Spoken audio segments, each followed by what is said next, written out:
Hello friends, welcome back to Shai's recipes. எல்லோரும் எப்படி இருக்கீங்க? நல்லா இருக்கீங்களா?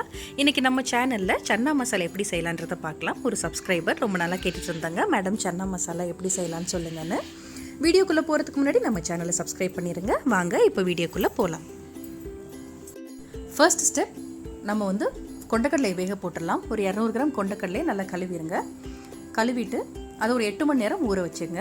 அதுக்கப்புறமா ஒரு குக்கரில் சேர்த்துட்டு 1.5 டம்ளர் தண்ணி சேர்த்துருங்க. தண்ணி சேர்த்து ஒரு 3-4 விசில் நல்லா வேக விட்டுருங்க. நான் ஒரு சின்ன டீ பேக் சேர்த்துட்டேன் அதோட, ஏன்னா ஒரு பர்ஃபெக்ட் கலர் கொடுக்கும், அதனால சேர்த்துக்கிட்டேன். அது ஆப்ஷனல் தான், வேணும்னு நீங்கள் சேர்த்துக்கலாம், இல்லைன்னு நீங்கள் அப்படியே விட்டுறலாம்.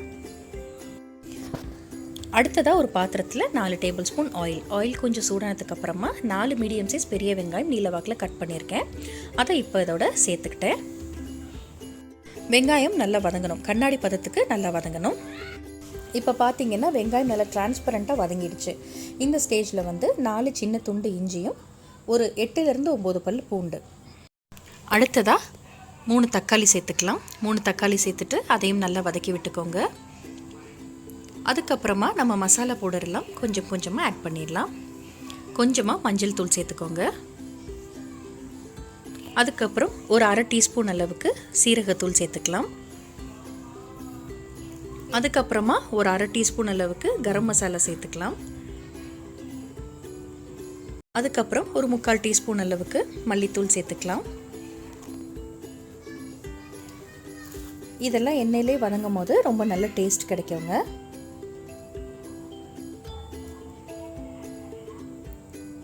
நல்லா இது எல்லாத்தையுமே நல்லா கலந்து விட்டுருங்க.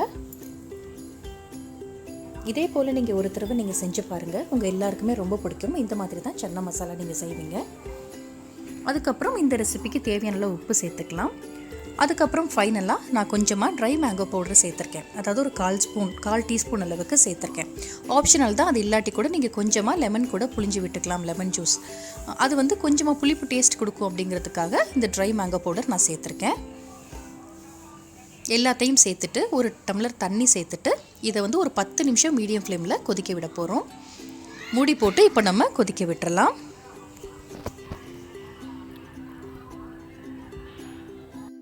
இப்போ நல்லா கொதிச்சிருச்சு. கேஸ் ஆஃப் பண்ணிவிட்டு ஆறணுன்னு இப்போ நம்ம மிக்ஸி ஜாரில் சேர்த்துடலாம். மிக்ஸி ஜாரில் சேர்த்துட்டு நல்லா ஃபைன் பேஸ்ட்டாக இதை நல்லா அரைச்சி எடுத்துக்க போகிறோம். அப்போ கிரேவி நல்லா ஸ்மூத்தாக இருக்கும். ஒரு பாத்திரத்தில் 2 டேபிள் ஸ்பூன் ஆயில் சேர்த்துக்கோங்க. அது சூடானதுக்கு அப்புறமா ஒரு சின்ன துண்டு பட்டை, 2 கிராம்பு, 2 ஏலக்காய், இது கொஞ்சம் வெடிக்கட்டும். அதுக்கப்புறமா ஒரு 1/4 டீஸ்பூன் அளவு சீரகம் சேர்த்துக்கலாம்.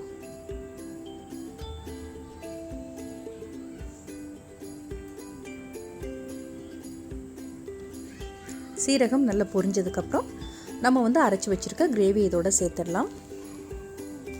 நீங்கள் சப்பாத்தி, பூரி, ரொட்டி என்ன செஞ்சாலும் இது ரொம்ப சூப்பரான சைட் டிஷ்ஷாக இருக்குங்க. கண்டிப்பாக நீங்கள் ஒரு தடவை செஞ்சு பாருங்கள்.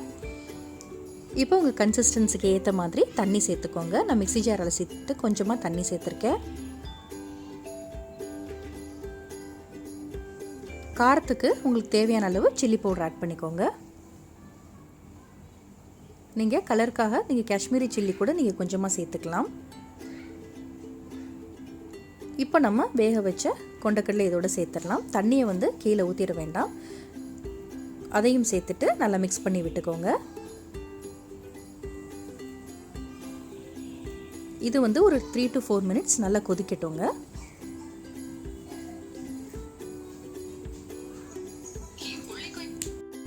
த்ரீ டு 4 மினிட்ஸ் பாருங்கள், நல்லா கொதிச்சிருச்சு. இப்போ ஃபைனலாக கொஞ்சமாக மல்லியில தூவிட்டு கேஸ் ஆஃப் பண்ணிட்டா சூப்பரான சன்னா மசாலா நமக்கு ரெடி ஆகிடுங்க.